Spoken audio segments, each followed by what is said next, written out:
Praise the lord. ప్రభు నామానికి మహిమ కలుగును గాక.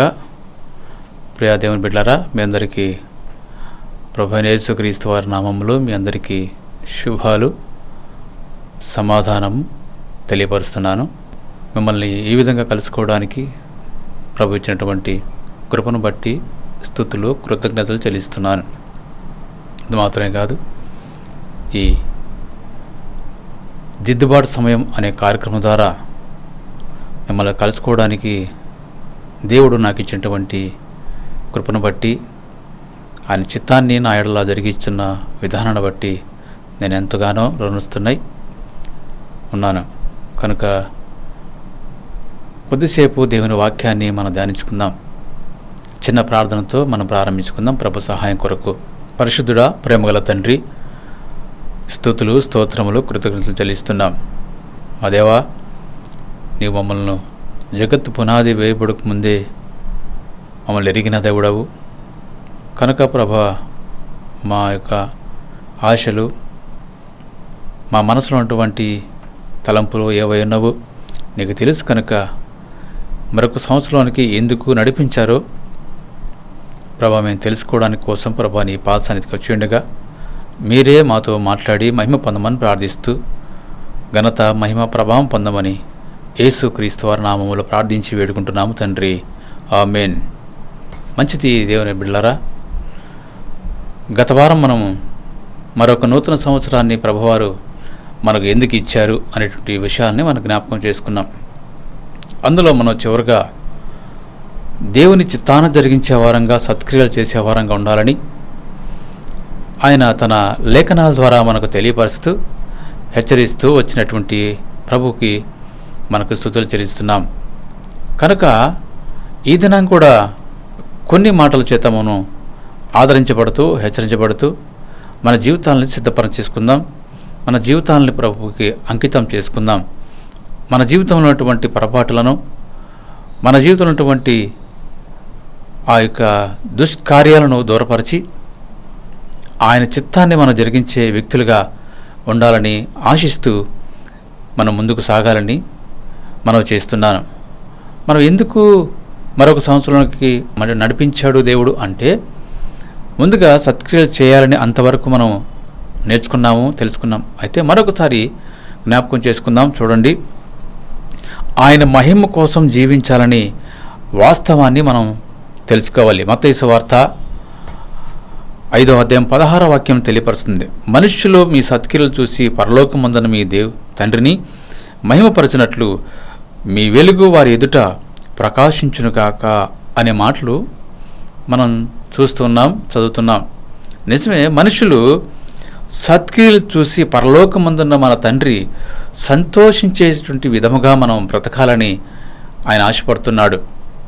మన ప్రవర్తన, మన వ్యక్తిత్వం, విధి విధానాలు అన్నీ మార్చుకొని మంచి క్రియలు చేయాలని ఆయన ఆశిస్తున్నాడు. అయితే మరొక మాట మనం చదువుకొని ముందుకు వెళదాం. దేవునితో మరింత సమీపంగా నడవాలని ఆయన ఆశిస్తున్నాడు.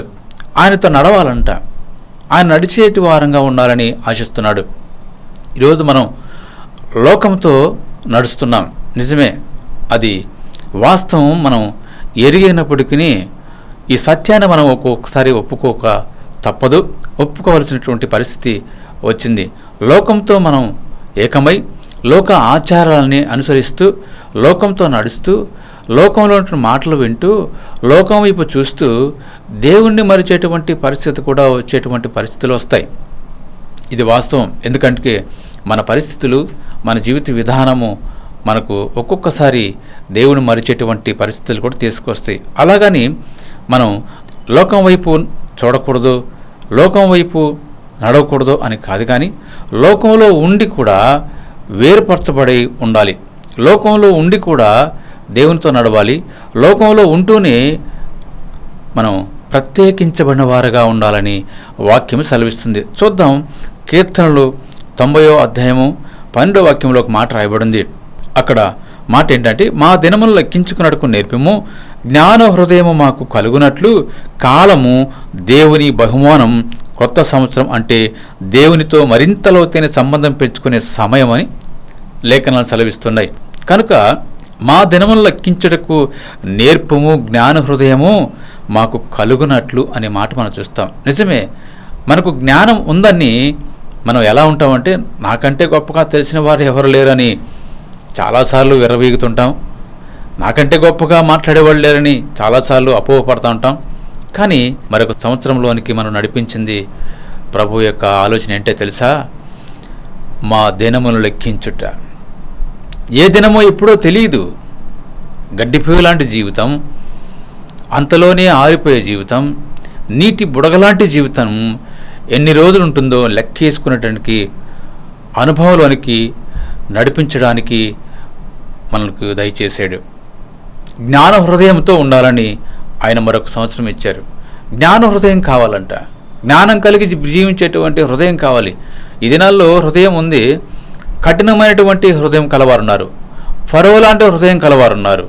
వారి మనస్సు ఎలా ఉంటుందంటే చాలా ఘోరమైనది అని లేఖనాల్లో రాయబడింది. హృదయము అన్నిటికంటే మోసకరమైనది, అది బహు ఘోరమైన వ్యాధి కలిది అని లేఖనాల్లో మనం చూస్తాం. అలాంటి హృదయం మనకు వద్దు ప్రభువా, జ్ఞాన హృదయం కావాలని ప్రభువుని మనం అడగాలంట. జ్ఞానం లేకనే మనం చాలాసార్లు అనేక సందర్భాల్లో ప్రభువును అరిచి లోకంతో స్నేహం చేస్తూ లోకంలో నడుస్తూ ఉంటాం. అయితే ప్రసంగి గ్రంథంలో కూడా ఒక మాట రాయబడిన 9వ అధ్యాయం 10వ వాక్యంలో, చేయుటకు నీ చేతికి వచ్చిన ఏ పని అయినను నీ శక్తి లోపము లేకుండా చేయుము అని రాయబడింది. ఇచ్చిన సంవత్సరాన్ని వ్యర్థం చేయకుండా నీకు వచ్చిన పని చక్కగా చేయి. నీకు ఏ పని అప్పగింపబడిందో అది సేవ కావచ్చు, లేకపోతే కాపరిగా ఉండొచ్చు, లేదా సమాజ సేవ కావచ్చు, కుటుంబ బాధ్యతలు కావచ్చు, లేకపోతే ఒకరి మీద అజమాయిషి చేసేటువంటి ఒక ఉద్యోగిగా ఉండొచ్చు. అది ఏదైనా సరే నీకు అప్పగింపబడినటువంటి ఆ పని ఎలా చేయాలంట? శక్తి వంచనేంత వరకు, శక్తి లోపము లేకుండా చేయాలంట. అది కూడా ఎలా చేయాలంట అంటే నీ చేతికి వచ్చిన ఏ పనినా నీ శక్తి లోపము లేకుండా ఆ పనిలో లోపం లేని విధంగా మనం చేయాలని ప్రభు మనతో మాట్లాడుతున్నాడు. మరొక మాట రాయబడింది, నీవు పోవు పాతాళ ముందు పని అయినను, ఉపాయమైనను, తెలివైనను, జ్ఞానమైనను లేదు అంట. ఒకవేళ మనం ఈ భూమిని విడిచి వెళ్ళిపోతే అక్కడ చేయటానికి పని లేదు. ఒకవేళ పని దొరికిన ఉపాయం చూసుకొని మరొక సాగు చెప్పి వేరే పని వెతుక్కోవడానికి కూడా అక్కడ మార్గాలు లేవు. అంత మాత్రమే కాదు, తెలివి కూడా దొరకదంట. మనం ఏం పని చేయాలి అనడానికి పని కూడా దొరకదు అక్కడ.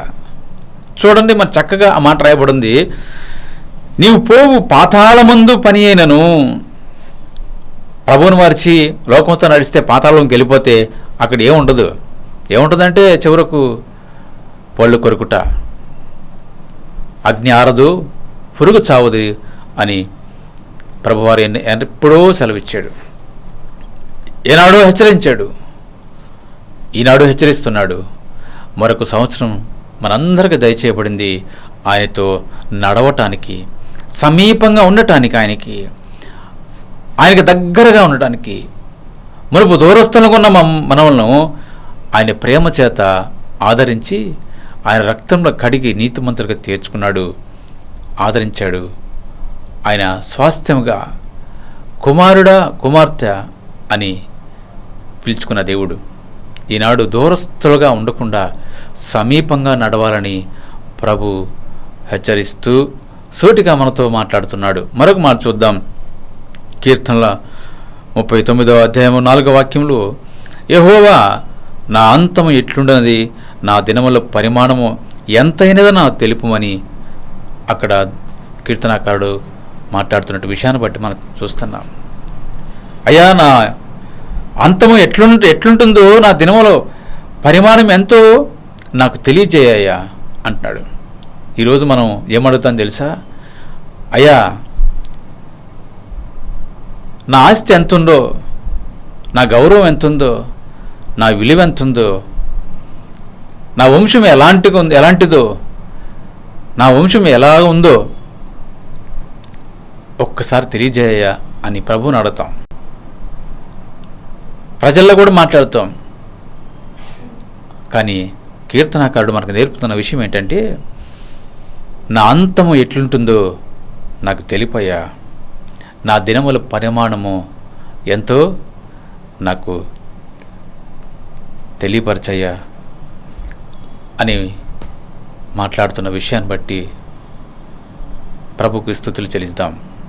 మరొక మాట అక్కడ రాయబడింది, నా ఆయుష్ ఎంత అల్పమైనదో నేను తెలుసుకొని కూర్చున్నాను. ఎంత మాట అక్కడ గొప్ప మాట అంటే, ఆ మాట పలికేటువంటి మనసు మనకు ఉండాలి.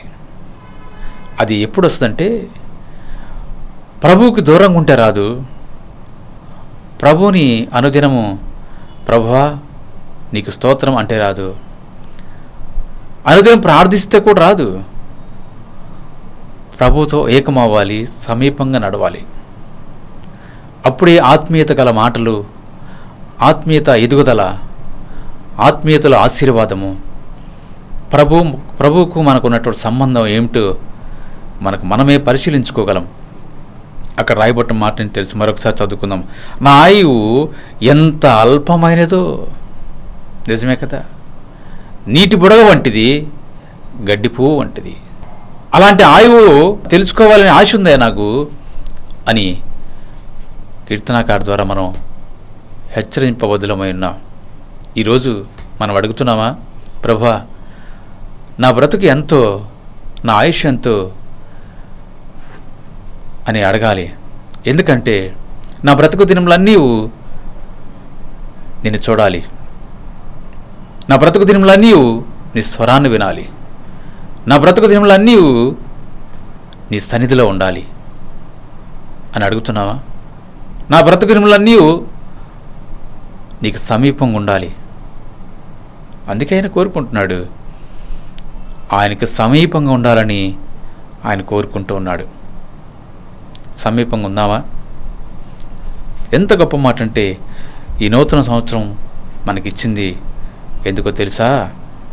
ఆయన కృప వల్ల మనం మారిపోవటానికి, ఆయన చిత్తాన్ని జరిగించడానికి, ఆయనకి దగ్గర అవ్వాలని. ఇంకా చాలా విషయాలు పరిశుద్ధ గ్రంథంలో రాయబడి ఉన్నాయి. ప్రియులారా, ఈ మాటలు మనకి ఎప్పటికీ జ్ఞాపకం ఉండాలి. ప్రభు అనుదినం మనం మర్చిపోకుండా ఉన్నాడంటే మనం కూడా ఆయన మాటలను జ్ఞాపకం చేసుకోవాలి. అడుగుదాం ప్రభుని, ప్రభువా మరొక సంవత్సరం నాకు ఇచ్చావు, ఇది వాస్తవం. ఎందుకు ఇచ్చావు అంటే ఎన్నో కారణాలు చెప్పుండొచ్చు నేను. అయితే వాస్తవం ఏంటంటే లేఖనానుసారంగాను నాకు ఇచ్చావు, నీ చిత్తానుసారంగా నాకు ఇచ్చావు, నీ ఆలోచన విధానాన్ని బట్టి నాకు ఇచ్చావు, నీ తలంపుల విధంగా నాకు ఇచ్చావు. అనాది సంకల్పంలో నా బ్రతుకు ఎలా ఉన్నదో, ఎలా ఉండాలని ఆశించావో అందుకే ఇచ్చావు. నా ఆయుష్ ఎలా ఉండాలో నీకు తెలుసు కనుక ఇచ్చావు. నేను ఎలా బ్రతకాలో అని నీకు తెలుసు కనుక ఇచ్చావు ప్రభువా అని ఒక్కసారైనా మనం బ్రతికిలాడమా? ఒక్కసారన్నా ఆయనతో మనం చేసుకున్నామా? ఒక్కసారైనా ప్రభువును వేడుకున్నామా? ఒక్కసారన్నా ఆయన పాదాలు పట్టుకొని, అయ్యా మరొక సంవత్సరం నాకు ఇచ్చావు, యోగ్యత లేనటువంటి నన్ను మరొక సంవత్సరం చూడటానికి, నేను చూడటానికి, జీవించడానికి, బతకడానికి నాకు ఆయుష్నిచ్చావే, నాలో ఏముంది ప్రభు అని ఒక్కసారన్నా జ్ఞాపకం చేసుకున్నావా? ఏమీ లేని మనల్ని కొన్నా దేవుడు ఆయన. సున్నా మనుషులను మనము ఆయన తన రక్తం ఇచ్చి విలువ పెట్టి కొన్నాడు. ఈరోజు మనం బయటికి వెళితే పనికిరానటువంటి మనల్ని ఆయన స్వరక్తం ఇచ్చి మనల్ని కొనుక్కున్న దేవుడు, స్థిరపరిచిన దేవుడు. ఈరోజు మనుషులు విలువ ఇవ్వకపోయినా, లోకం విలువ ఇవ్వకపోయినా, సమాజము విలువ ఇవ్వకపోయినా, రక్త సంబంధికులు విలువ ఇవ్వకపోయినప్పటికీ ప్రభు నీకు నాకు విలువిచ్చాడు, వెలకట్టి కొన్నాడు. ఇది మనం మర్చిపోకూడదు. కనుక నిరంతరము ఆయన మాటలను జ్ఞాపకం చేసుకుంటూ మరొక సంవత్సరానికి వెళ్ళినటువంటి మనము, ప్రభువా ఈ సంవత్సరమైనా నీకు సాక్షిగా బ్రతికేటువంటి కృపను, మనస్సును, బుద్ధి, జ్ఞానమును నాకు దయచేయని బ్రతిమలాడి ప్రార్థిస్తాం. కళ్ళు మూసుకుందాం. పరిశుద్ధుడా, నీకు స్తోత్రాలు చెల్లిస్తున్నాం ప్రభువా.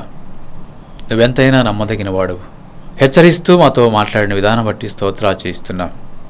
మరొక నూతన సంవత్సరం మాకెందుకు ఇచ్చారు ప్రభువా మాకు తెలియపరిచి, మాతో ముచ్చటించి, సూటిగా మాతో మాట్లాడి మమ్మల్ని ప్రభా, మా మనస్సులను ప్రభా మరొక్కసారి తండ్రి నిజమైనటువంటి లోతైన విషయాన్ని తెలుసుకునేటువంటి కృప దయచేశారు. నీకు నిండు స్తుతులు కృతజ్ఞతలు చెల్లిస్తున్నా. ఇక నుండైన ప్రభా నీ రాకడ వచ్చేంతవరకు తండ్రి నీ కొరకు జీవిస్తాం, లేఖనానుసారంగా జీవిస్తాం, వాక్యపు వెలుగులో జీవిస్తాం. అలాంటి మంచి హృదయాన్ని మాకును, మా కుటుంబాలకును, మా సమాజానికి ప్రభా మీరు దయచేయమని ప్రార్థిస్తున్నాం. అయ్యా, నిత్య సంతోషం ఇవ్వగల దేవుడు, సమాధానం ఇవ్వగల దేవుడు ప్రభువా, సర్వాంతర్యామిగుంటున్న దేవుడవు, సర్వసృష్టికి ఆధారమైన దేవుడవు, ఈనాడు మాకు ఆధారమైన దేవుడవు కనుక నీ పాదములు బట్టి బ్రతమలాడుకుంటూ ప్రార్థిస్తుండగా మహిమ ఘనత ప్రభావం మీరే పొందమని యేసు క్రీస్తు వారి నామములో ప్రార్థించి వేడుకుంటూ నాము తండ్రి, ఆమెన్. అందరికీ షలోం. ఈ యొక్క దిద్దుబాటు సమయం అనే కార్యక్రమం ద్వారా మిమ్మల్ని కలుసుకోవడం మాకెంతో సంతోషం. ఈ కార్యక్రమాన్ని అనేక మందికి పరిచయం చేయండి. మీ అందరికీ శుభాలు, క్షేమము కలుగునుగాక. ఆమెన్. అందరికీ షలోం. ఈ వాక్యం ద్వారా మీరు బలపరచబడితే కింద నెంబర్కి మీరు కాల్ చేయండి. మీ కొరకు మేము ప్రార్థిస్తాం. షలోం.